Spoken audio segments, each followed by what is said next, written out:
열방 죽을 때까지.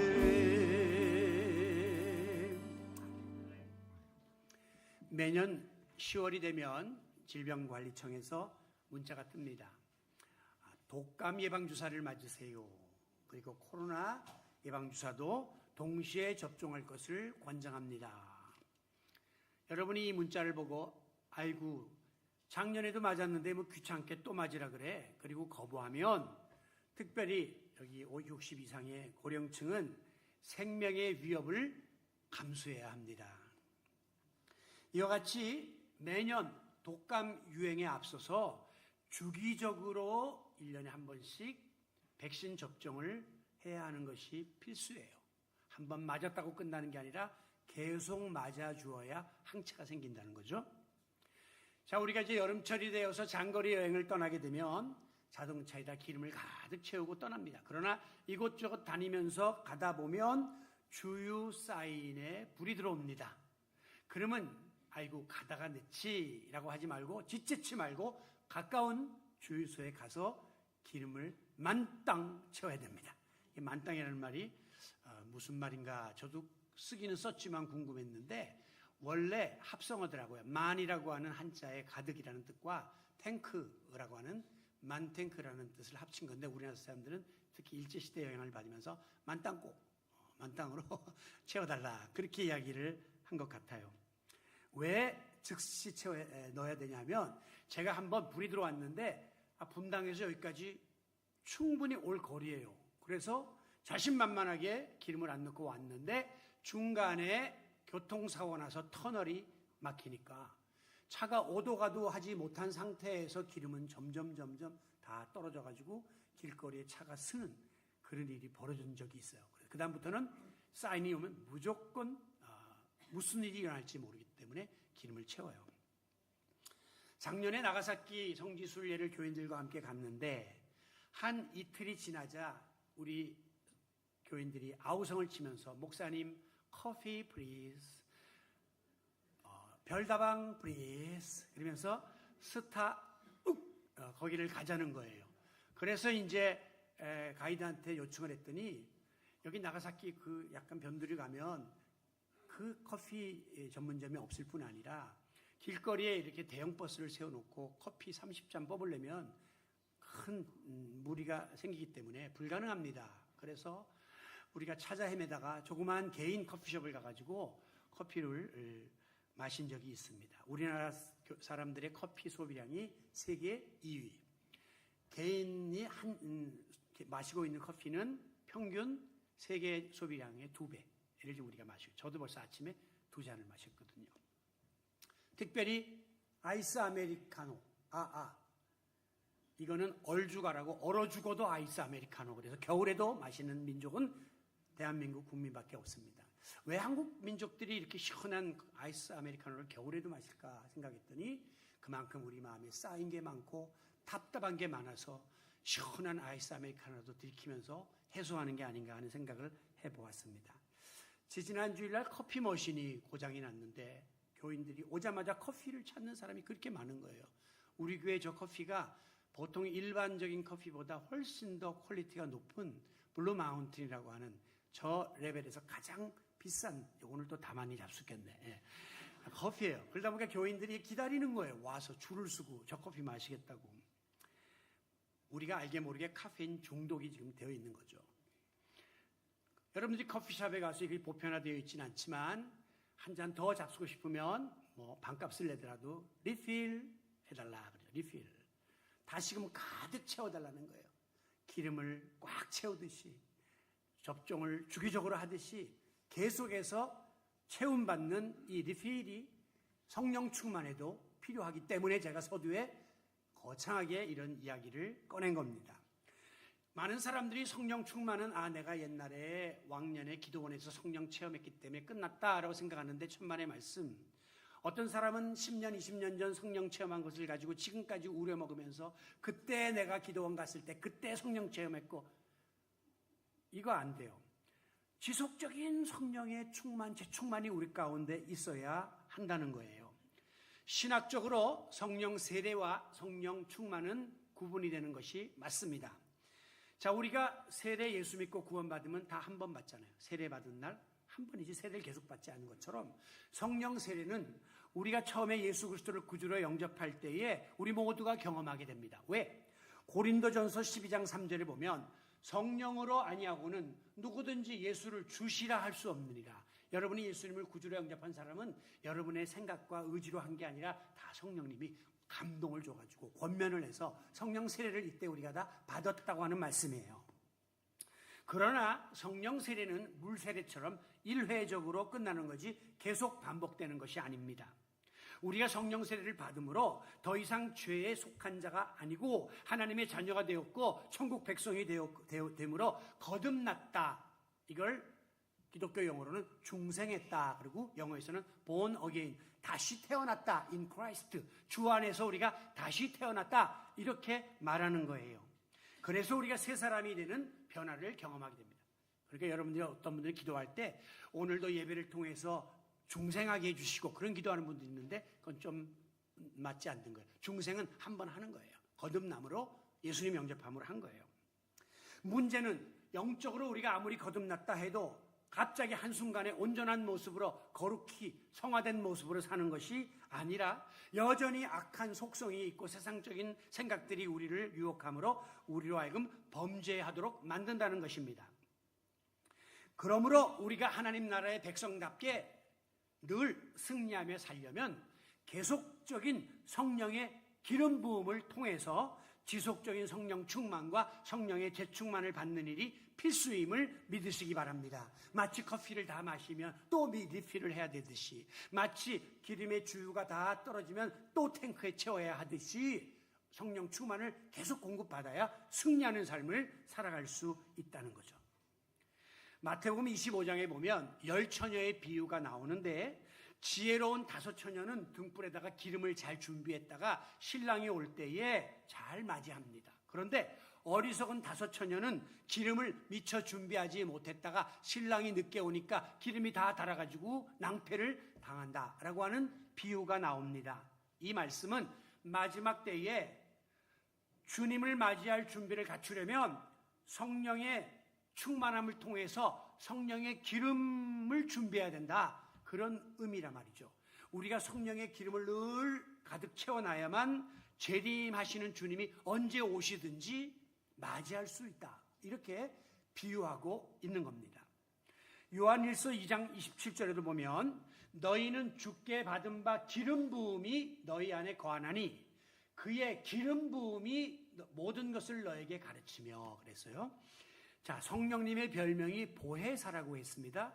보혜사의 뜻 가운데는 가정교사라고 하는 뜻이 있다고 했습니다. 우리로 하여금 하나님의 뜻을 알도록 가르쳐주시고 우리가 가야 할 길을 가르쳐주는 분이 보혜사인데 바로 이 기름 부음이 성령의 기름 부음을 통해서 우리가 이와 같이 안내를 받을 수 있다고 하는 말씀이에요.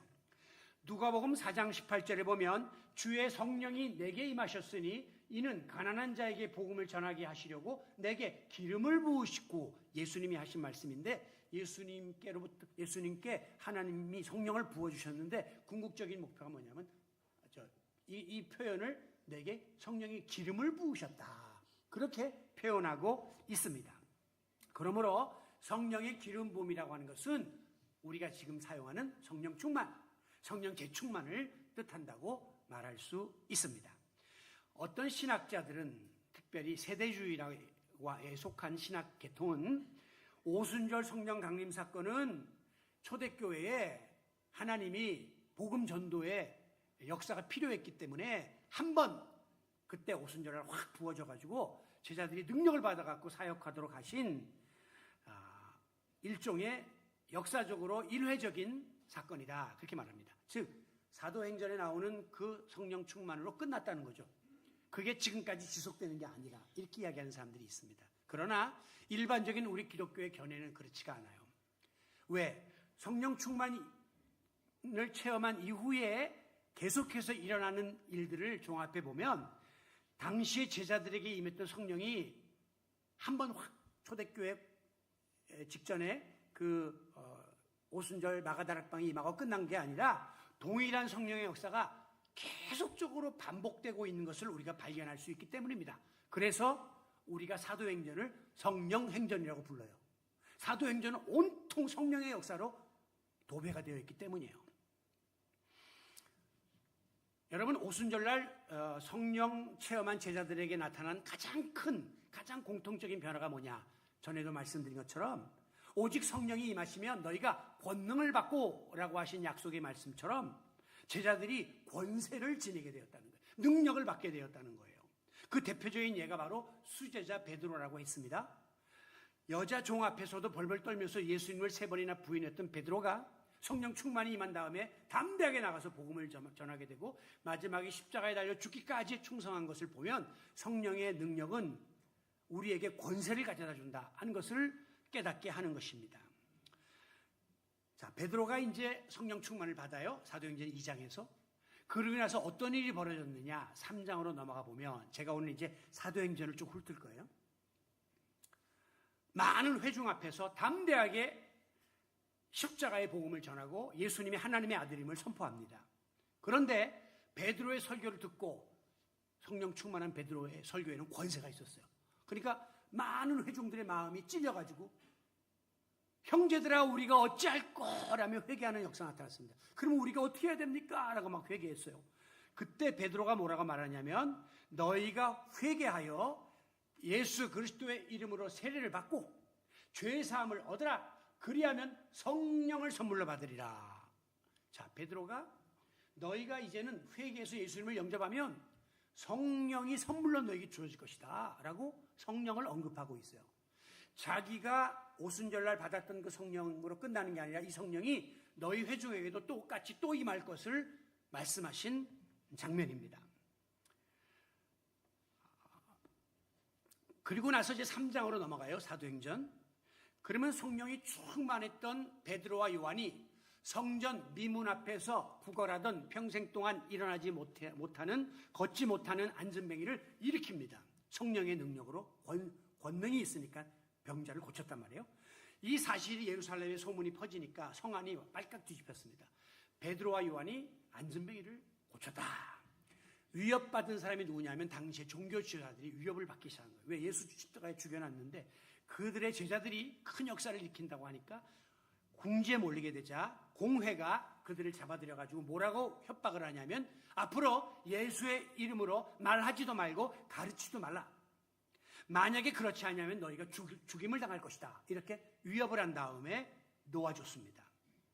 자, 이제 오늘 본문 앞에 23절에 보면 오늘 본문과 연결되어 있는 거예요. 감옥에서 풀려난 베드로와 요한이 동료들에게 가서 이 사실을 이야기합니다. 큰일 났다. 이제 이 공회가 예수의 이름만 빵긋하면 우리를 다 죽이겠다고 한다. 어찌하면 좋겠는가? 라고 했더니 거기에 함께 모인 사도들이 한마음으로 소리를 높이며 하나님께 간절히 기도를 드렸습니다. 그 기도의 내용이 오늘 본문 29절부터 나와 있는데요. 주여, 이제도 그들의 위협함을 굽어보시고 또 종들로 하여금 담대히 하나님의 말씀을 전하게 하여 주시오며 30절 손을 내밀어 병을 낫게 하시옵고 표적과 기사가 거룩한 종 예수의 이름으로 이루어지게 하옵소서. 다시 말하면 주여, 우리가 처해 있는 이 위협의 현장을 보시고 우리에게 권능을 주셔서 우리가 힘있게 복음을 전하고 위축되지 말고 병자도 고치고 권세를 행하게 해주세요라고 간절히 기도했더니 31절 빌기를 다함에 기도가 끝나자 모인 곳이 진동하더니, 자, 초대교회 맨 처음에 오순절날 성령이 임할 때하고 같은 거예요. 바람같이 불같이 막 임한 것처럼 진동하더니 무리가 다 성령이 충만하여 담대히 하나님의 말씀을 전하니라. 성령의 역사가 그 자리에 모인 사람들에게 또다시 충만하게 나타났다는 사실을 보게 됩니다. 베드로, 요한을 포함한 제자들도 재충만을 또 받게 된 거예요. 자, 이미 성령 충만을 받았던 제자들에게 다시금 성령이 충만히 임함으로 재충만을 받았다. 처음에 저들이 성령 체험을 할 때는 성령에 대해서 알지 못하고 이해하지 못했을 때예요. 왜냐하면 예수님이 승천하시면서 너희는 몇 날이 못 되어 성령을 받을 것이다. 뭔지 모르지만 몇 날이 못 된다 그러니까 마가의 다락방에 모여가지고 그 성령을 기다리면서 기도하다가 성령을 받았단 말이에요. 영문도 모른 채 성령을 받은 거예요. 그런데 이번에 이 제자들에게 임한 성령은 전에 한번 성령을 경험했잖아요.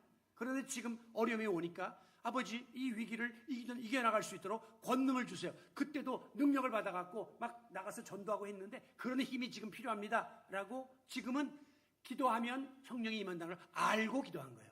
그랬더니 그들에게 또다시 성령의 재충만이 임하게 되었음을 믿으시기 바랍니다. 아니나 다를까 이 사건 이후에 성령이 임하시면 너희가 권능을 받고 오라고 하신 말씀처럼 성령 받은 제자들이 막 펄펄 날아다니는 거예요. 막 복음을 막 담대히 전하고 말씀을 듣는 사람들이 막 3,000명이 우리가 어찌할꼬 막 회개하죠. 병든 자가 고침을 받죠. 전에 없던 놀라운 능력이 나타나게 되었습니다. 저들의 마음속에는 그래 하나님의 영이 우리 가운데 충만하고 재충만하면 세상에 무서울 것이 없어. 못할 일이 없어 라고 하는 자신감이 넘쳐나게 되었고 그들이 처해 있던 외부의 핍박과 위기 앞에서도 담대하게 성령의 재충만을 받고 그 위기를 돌파해 나가는 그런 모습을 우리가 발견하게 되는 것입니다. 그런데 놀라운 것은요, 이와 같은 성령 충만, 재충만은 그 당시 제자들에게만 국한되는 것이 아니었습니다. 뒤로 가서 사도행전 6장에 보시면 스데반 집사가 나와요. 이제 교회가 시스템을 구축해야 되니까 교인들 중에 집사를 뽑아야 되겠다 했는데 집사의 자격이 뭐냐면 지혜와 성령이 충만한 자 중에 7사람을 뽑아요. 그러니까 집사로 피택할 때 이미 스데반은 성령이 충만했던 거예요. 그런데 스데반이 8절에 보면 은혜와 권능이 충만하여 큰 기사와 표적을 행했다. 집사인데도 제자들이 아니고 사도가 아니고 집사인데도 성령이 충만하여 막 능력을 행하며 기사이적을 행했더라라고 기록합니다. 그리고 나서 이제 복음을 전하다가 역시 스데반도 잡혀서 공회 앞에 서게 됐는데 55절에 보니까 스데반이 성령이 충만하여 또 스데반에게 성령이 임하는 거예요. 하늘을 우러러 하나님의 영광과 예수님이 하나님 우편에 서신 것을 보았다. 영안이 뜨인 거죠. 그래서 하늘의 세계를 보는 거예요. 스데반은 집사로 안수받을 때도 성령 충만했고 막 사역할 때도 성령 충만하여 기사회적을 행했고 마지막 죽는 순교 순간에도 성령이 충만했다. 뭐예요? 성령이 임하고 충만하고 재충만하고 계속해서 성령이 스데반에게 임한 것을 보여주고 있는 것입니다. 더 놀라운 것은요, 이 스데반을 잡아 죽이는데 앞장섰던 사람이 바로 훗날 바울이 된 사울이에요. 핍박자 사울. 사울은 예루살렘에 있는 교회를 박해하고 그래서 유대로 다 흩어진 예수 믿는 사람들, 예수쟁이들 잡아 죽이려고 다메섹으로 가다가 빛으로 임하시는 예수님을 만나고 꼬꾸라지죠. 바로 그 장면이 이 바울에게 성령이 임한 거예요. 그러니까 옛 사울에게 성령이 임해서 바울에게 변화시켜 놓은 것이죠. 앞이 안 보이기 시작했습니다. 그러자 성령께서 아나니아 선지자를 찾아가라라고 말씀합니다. 바울은 성읍으로 들어가서 선지자 아나니아를 만납니다. 그런데 이미 성령께서 아나니아에게 사울이 올 것인데 여차저차 해라 다 알려주신 거예요. 그래서 아나니아가 뭐라고 이야기하냐면 예수께서 너를 다시 보게 하시고 성령으로 충만케 하신다 이렇게 말했어요. 그래서 아나니아가 안수하는 순간 이 바울의 눈에서 비늘 같은 게 떨어지면서 앞을 보게 되고 성령 충만함을 경험함으로 그는 위대한 사도로 변신하게 되었음을 믿으시기 바랍니다. 사울이 바울 되는 과정에서도 성령이 끊임없이 역사하면서 그를 바울로 만들어 놓은 거예요. 자, 이제 바울이 그러면 어떻게 역사하는가? 사도행전 20장으로 갑니다. 자, 우리 2장부터 시작했죠? 20장에 보면 바울이 사도가 되어서 에베소 교회에서 3년 동안 말씀을 가르치고 전도를 해요. 그리고 이제 자기 인생의 마지막이 될지도 모르는 예루살렘으로 향합니다. 그러면서 바울이 뭐라고 이야기하냐면 22절 이제 나는 성령에 매여 성령님의 이끌리심을 받아 예루살렘으로 가는데 오직 성령이 내게 증언하여 이 성령님이 내게 말씀하시기를 예루살렘에서는 결박과 환난이 나를 기다린다고 하나. 다시 말하면 바울의 목회와 전도 사역 속에 고비고비마다 지금 성령께서 성령에 매여가고 성령이 말씀하시고 성령이 인도해 주시는 이 성령의 충만과 재충만이 임했다고 하는 사실을 우리가 발견하게 되는 거예요. 그래서 바울이 바울 될 수 있었던 것은 성령 충만함이에요. 항상 그의 사역 속에 성령님의 임재가 그의 모든 것을 주관했다는 사실을 우리가 발견하게 되는 거죠. 자, 이상에서 살펴본 것처럼 베드로와 요한은 물론 평신도 집사였던 스테반, 또 핍박자였던 바울, 다 성령 충만하고 재충만을 계속해서 경험했다는 것은 성령이 그냥 오순절날 한 번 임하고 끝난 게 아니라 계속해서 임했고, 이 같은 성령은 기독교 역사 2000년 속에 몇몇이 때마다 시마다 역사했고, 오늘 우리 드림의 교회 안에도 이 시간에 역사하고 계심을 믿으시기 바랍니다. 이 성령의 역사 때문에 우리 교회가 20년을 지금까지 지탱해 온 거예요. 고비고비마다 어려움이 있었지만 성령님이 깨닫게 하시고 성령님이 세워주시고 성령님이 막아주셨기 때문에 우리가 오늘 여기까지 존재할 수 있게 된 거예요. 그렇습니다. 성령 충만과 재충만을 통해서 우리로 하여금 연약한 부분을 보완시켜 주시고 어려움을 극복할 수 있는 힘을 주십니다. 그래서 우리가 그리스도인으로서 세상에 나가서 빛과 소금의 사명을 감당하며 힘있게 살아갈 수 있도록 만들어 주시는 것이죠. 그러므로 성령 충만, 재충만은 우리로 하여금 그리스도인이 되게 하는 데 있어서 필수 조건이다 하는 사실을 깨달아야 돼요. 지난주도 말씀드렸죠. 성령 충만은 옵션이 아니에요.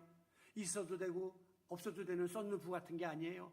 CD 플레이어 같은 게 아니에요. 브레이크 같은 것이고 핸들 같은 것이고 엔진 같은 것이고 꼭 그리스도인에게 있어야만 힘있게 자동차가 달려가듯이 그리스도인이 승리의 삶을 살아갈 수 있음을 믿으시기 바랍니다. 이와 같이 우리가 성령의 재충만을 사모하고 구해야 될 가장 큰 이유가 뭐냐? 그것은 바로 성령 충만하지 못하면 하나님의 뜻을 우리가 명확히 알 수 없기 때문이에요.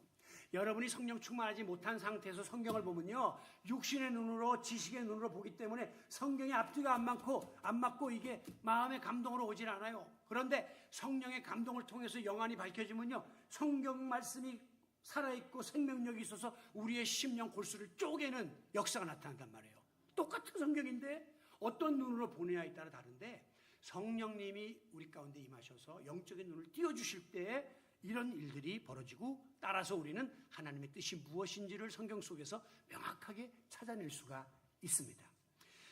우리가 하나님의 뜻을 모르면 어떤 함정에 빠지냐면 자꾸 내 생각과 내 판단대로 모든 걸 다 하려고 그래요.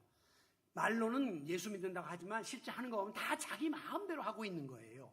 그러다 보니까 하나님의 뜻과 맞지 않는 일, 하나님의 뜻에 거스르는 일을 우리가 하기 때문에 반기독교적인, 반그리스도인적인 일들을 할 때가 얼마나 많은지 몰라요. 그러니까 바깥 사람들이 우리를 손가락질하는 거예요. 저 예수 믿는다고 하면서도 세상 사람도 안 하는 짓을 하네, 또 세상 사람과 같은 똑같은 일을 하네, 믿는 사람답지를 못하네 라고 비판하게 되는 것이에요. 그래서 우리가 낙심하고 절망하고 시험에 빠지게 되는 것은 성령 충만하지 못해서 하나님의 뜻을 바로 모르니까 내 뜻대로 행하려다가 이런 올무에 빠지고 마는 거예요. 특별히 우리는 성령의 충만, 재충만이 없으면 절대 죄의 유혹을 이기지 못합니다. 사탄의 시험을 극복할 수가 없습니다. 끊임없이 솟아오르는 육체의 정욕을 다스릴 수가 없습니다. 그래서 에베소서 5장 17절에 보면 어리석은 자가 되지 말고 오직 주의 뜻이 무엇인가 이해하라. 하나님의 뜻을 모르는 사람은 어리석은 사람, 하나님의 뜻을 바로 깨닫는 사람은 하나님의 사람이라는 거죠.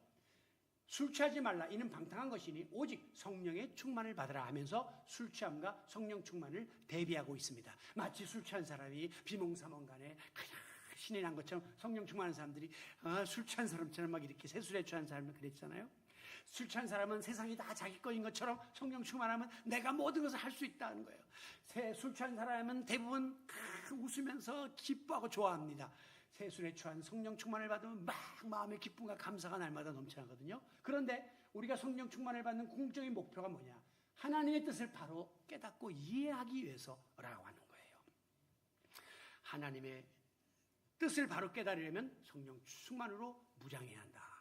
제가 작년에 우리 딸내미 그 결혼식에 갔다가 샌프란시스코를 방문했습니다. 이제 거기는 우리 아들이 살고 있는데요. 전에 못 보던 자동차를 보았습니다. 그게 바로 자율주행 자동차예요. 로보택시라고 해서 사람 없이 다니는 차예요. 내가 가만히 보니까 이게 위에 뭐 레이더 같은 거, 화면 같은 거 잔뜩 붙이고 다니는데 이게 혼자 다니는 거예요. 그래서 아들 보러 물어보니까 저게 택시인데 사람 없이 운행한다. 난 저거 절대 안 탄다 아직은. 아무리 그래도 저기 뭔가 한 번 사고가 날 것 같아.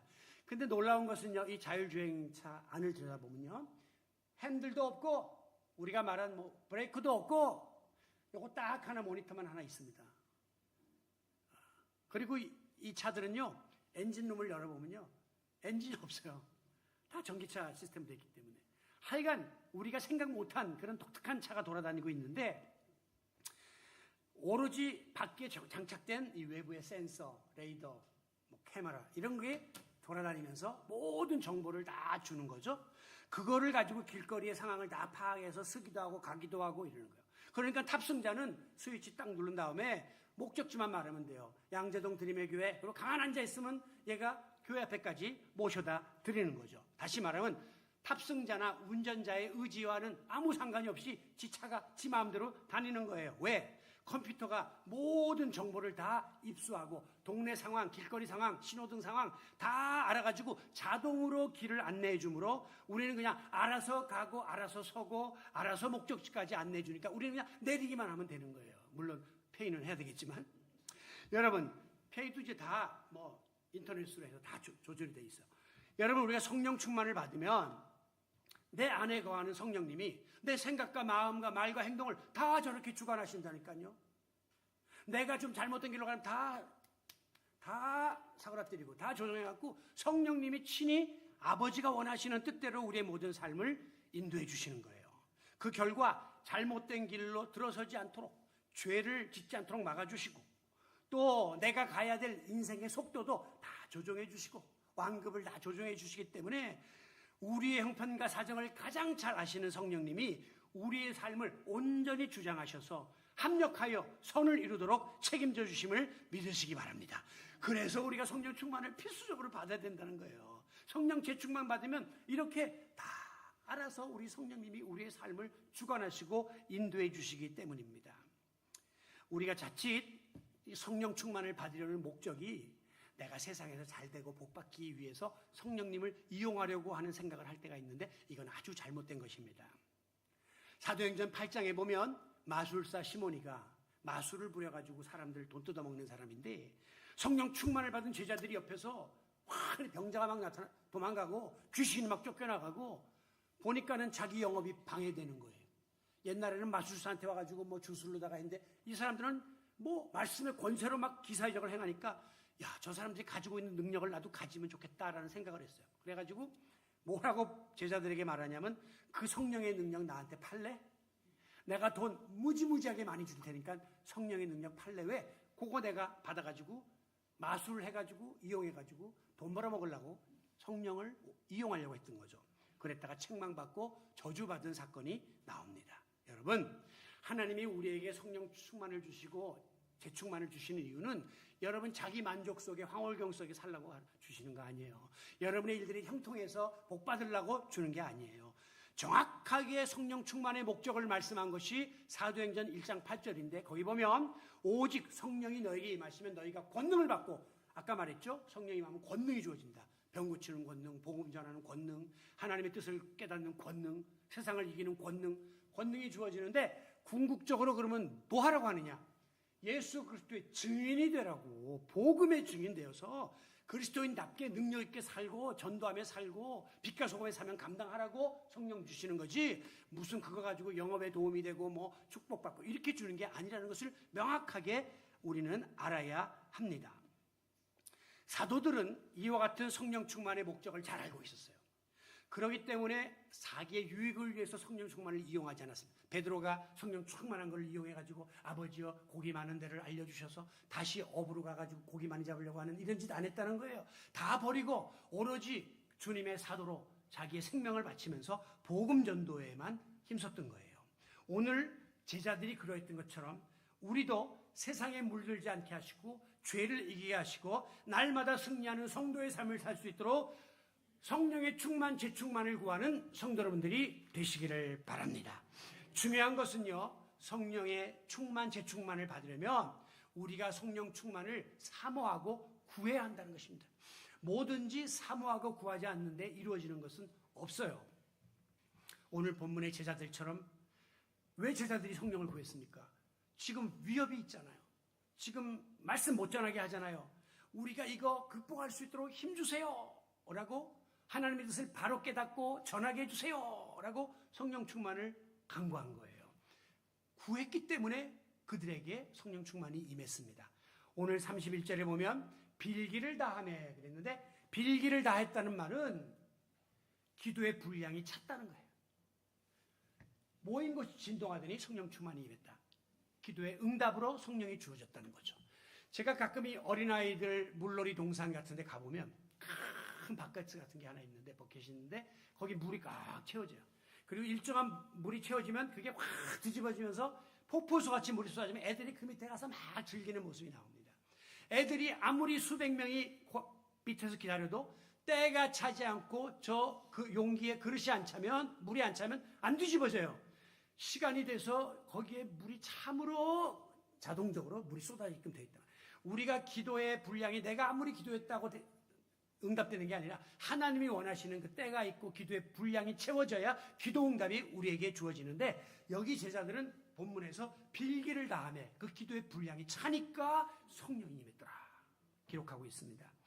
여러분, 역사적으로 보면 성령의 임재는 성령 충만을 간절히 사모하고 간구하는 자들에게 일어났습니다. 오순절날 성령 강림도 예수님의 약속의 말씀을 부여잡고 그들이 모여 저녁 기도에 힘쓰다가 성령이 임했잖아요. 오늘 본문도 제자들이 위협을 이기게 해달라고 함께 모여서 빌기를 다하며 성령이 임했잖아요. 특별히 사도행전 8장에 보면 베드로와 요한이 아직까지 성령 체험을 하지 못했던 사마리아에 있는 성도들에게 성령을 소개한 다음에 거기 보면 그들을 위해 성령 받기를 기도하며 성령이 임했다. 사마리아에 있는 성도들이 베드로와 요한이 그들에게 성령이 임하기를 간절히 기도하니까 성령이 임했더라는 거예요.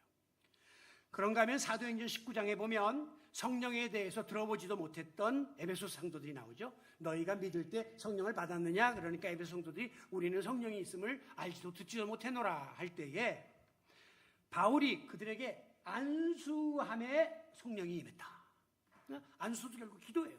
기도할 때에 성령이 임한 것을 보게 됩니다. 미국의 1857년에 The Great Awakening Movement라고 하는 대각성 운동, 큰 부흥운동이 일어납니다.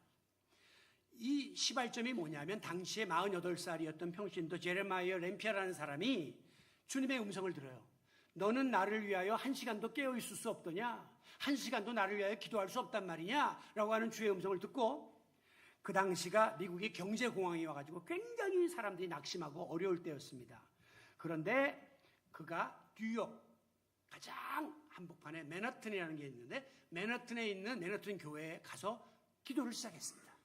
그 옆에 있는 친구들, 직장인들 같이 기도하자 그래갖고 수요 정오 기도회, 수요일마다 12시에 모여서 기도회를 시작했는데 이 소문이 직장인들에게 알려지고 뉴욕 근교로 알려지면서 3명이 4명으로 6명이 20명으로 40명으로 60명으로 점점 불어나면서 두 달 안에 10,000명이 기도하는 모임으로 확장되게 되었습니다. 그들은 모여서 자기들의 죄를 회개하고 성령 충만을 구했던 것입니다. 심지어 어떤 일이 벌어진지 아세요? 점심시간에 뉴욕 중심가 상점에 다 팻말이 붙었습니다. 그리고 뭐라고 써있냐면 정오 기도 모임 후 오픈.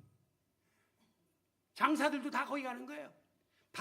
점심 식사 밥집 주인도 식당 주인도 다 기도 모임 가는 거예요. 그러니까 10,000명 이상이 기도하는 어마어마한 부흥운동이 일어나면서 이 부흥의 불길이 미국을 뒤집어 놓은 거예요. 그래가지고 뉴욕 타임즈가 당시에 뭐라고 기사를 냈냐면 종교개혁 사건 이후에 가장 놀라운 부흥의 파도가 전국을 휩쓸고 있다. 그렇게 말했어요. 그래서 그 기도 부흥운동이 플로리다로 마지막에 서부에 있는 캘리포니아까지 가면서 미국 전역이 부흥운동이 일어나가지고 지금 우리가 부르는 찬송가 이 중에 복음 찬양 절반 이상 다 그 당시에 부흥성가 가수들이 또 부흥사들이 작사하고 작곡해가지고 엄청난 역사를 일으키게 되었던 거예요. 미국 전역으로 이 부흥운동이 번져간 결과 이 대각성 운동을 통해서 몇만 명이 예수 믿고 구원받았냐? 100만 명이 회개하고 돌아왔습니다. 예수를 믿고 영접했습니다. 그리고 그때부터 선교의 불길이 타오르면서 수많은 젊은 신학도들과 이 선교사들이 전 세계를 향하여 간 거예요. 우리나라도 사실은 그때 영향을 받은 거죠. 이런 놀라운 일이 기도 모임을 통해서 일어났다 하는 사실을 잊지 마시기 바랍니다. 우리 내일 모레 중보기도 모임이 있는데 여러분, 교회는 기도불이 꺼지면 아무리 건물 커도 아무리 사람 많이 모여도 시제말로 시체입니다. 시체. 기도불 꺼진 교회는 시체예요. 생명력을 잃어버리게 돼요. 자기의 죄를 회개하고 자기의 부족을 통감하고 사명을 감당하고자 성령 충만, 재충만을 강구하는 자에게 하나님께서는 성령을 기름 붓듯 부어주심을 믿으시기 바랍니다. 왜? 소원이 있는 자에게, 갈망하는 자에게 마치 원유를 송유관을 통해서 공급하듯이 성령 충만은 기도의 파이프를 통해서 우리에게 공급된다는 사실을 잊지 마시기 바랍니다. 레위기에 보면 하나님이 모세에게 거룩한 불을 주면서 제사장들로 하여금 번제단과 금 등대에 불을 꺼지지 않도록 하라, 그렇게 말씀했습니다. 당시의 제사장들의 큰 사명 중에 하나는 이 제단에 불을 꺼뜨리면 안 돼요. 그러니까 교대해가지고 계속 불을 지펴야 한다고 하는 거예요. 이 말의 의미는 뭡니까? 오늘 우리의 심령 속에, 우리의 영적인 제단에, 우리 교회에 성령의 기름이 떨어져서 불이 꺼지면 안 된다는 거예요. 그러면 어둠의 세력이 틈타고 죄악의 세력이 틈타갖고 교회를 흔들고 시험에 빠지게 만든다는 것입니다. 여러분의 심령에 기도의 불이 꺼지면 사탄이 여러분을 어김없이 타겟팅해가지고 넘어지게 만들 것이요, 우리 교회의 기도의 불이 꺼지면 사탄이 교회를 흔들어가지고 이 교회 리더십 전환기에 교회를 시험에 빠지게 만들려고 덤벼들 것입니다. 우리는 정신을 바싹 차리고 제단의 불을 끄지 않는 성도 여러분들이 되시기를 바랍니다. 제가 지난번에 일본 나가사키 우리 목사님들하고 갔는데 마지막 이제 끝납니다. 걱정하지 마시고. 목사님 오늘 이렇게 길어지나 하는데 아직도 10분이 남아있어요. 이 방을 둘씩 쓰게 돼 있는 거예요. 그런데 저는 지금까지 20년 동안 우리 드림의 교회 개척한 다음에 해외 나가면 꼭 짝꿍이 강영사님이 계셔가지고 그분하고 방을 썼는데 이번에 사모가 작년에 갔기 때문에 안 갔단 말이에요. 저는 이제 할 수 없이 또 갔고 그랬는데 다른 목사님하고 방을 쓰게 된 거예요. 그거 불편하더라고요. 20년 동안 남하고 같이 앉아보다가 내 옆에 침대에 다른 사람이 있으니까 아주 조심이 돼요. 그래서 목사님 뭐 혹시 자다가 내가 무슨 코를 골거나 뭐 해도 이해하시니까, 아니 목사님 저는요 잠기가 밝은 데다가 또 잠을 오래 못 자요. 그래. 아니야더라고요. 새벽만 되면 빠지락 일어나고 새벽 3, 4시부터 그래요. 불편하더라고요. 그런데 제가 이제 깨가지고 목사님 걱정이 돼서 간밤에 혹시나 뭐라 이렇게 씨부리지 않습니까? 뭐 잠꼬대하고 이상한 소리 안 합니까? 그랬더니 그 목사님 내가 가만히 몇 번 목사님 주무시다가 무슨 말씀하는 거 들었어요. 큰일 났네. 이 사람 입을 막아야 되는데 뭘 합니까? 주여, 주님, 아버지, 그 말씀을 계속 하시던데요. 휴, 얼마나 감사한지 몰라요. 에? 주님, 주여, 제가 부족하지만 내 마음에 갈망이 있는 거예요. 아버지, 자다가도 계속 성령의 기름 부음이 나에게 없으면 나는 이 사명을 감당할 수 없나이다. 계속해서 여러분의 모든 삶 속에 모든 것을 주님께 내어 맡기고 기도하면 영적 제사장인 우리에게 지속적인 성령의 기름 부음이 임해서 우리가 심령 속에 불이 꺼지지 않도록 지킬 수 있고 교회에 불이 꺼지지 않도록 지키는 기도의 용사가 될 수 있을 줄로 믿습니다.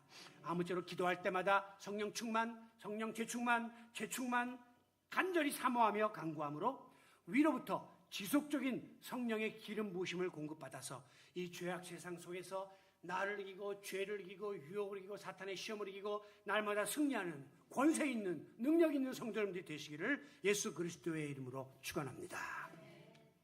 아버지, 오늘도 주 앞에 나온 우리들에게 성령 충만을 기름 부어 주시옵소서. 우리의 경제생활 속에도 성령의 기름을 부어 주셔서 이 어려운 때에 이 불경기를 극복해 나가도 남음이 있도록 축복해 주옵소서. 그리하여 경제생활에 불이 밝혀져 하나님께 더 많이 드리고 섬기면서 하나님께 쓰임받는 도구들이 되기를 원합니다. 오늘도 주님 앞에 올려드린 귀한 예물이 하나님의 보좌 앞에 상달되어 더 놀라운 축복으로 우리 가운데 임하기를 원하오며 예수님의 이름으로 기도합나이다. 아멘. 제가 오늘 헝벙이도를 먼저 했어요. 자, 주는 완전합니다. 우리는 오늘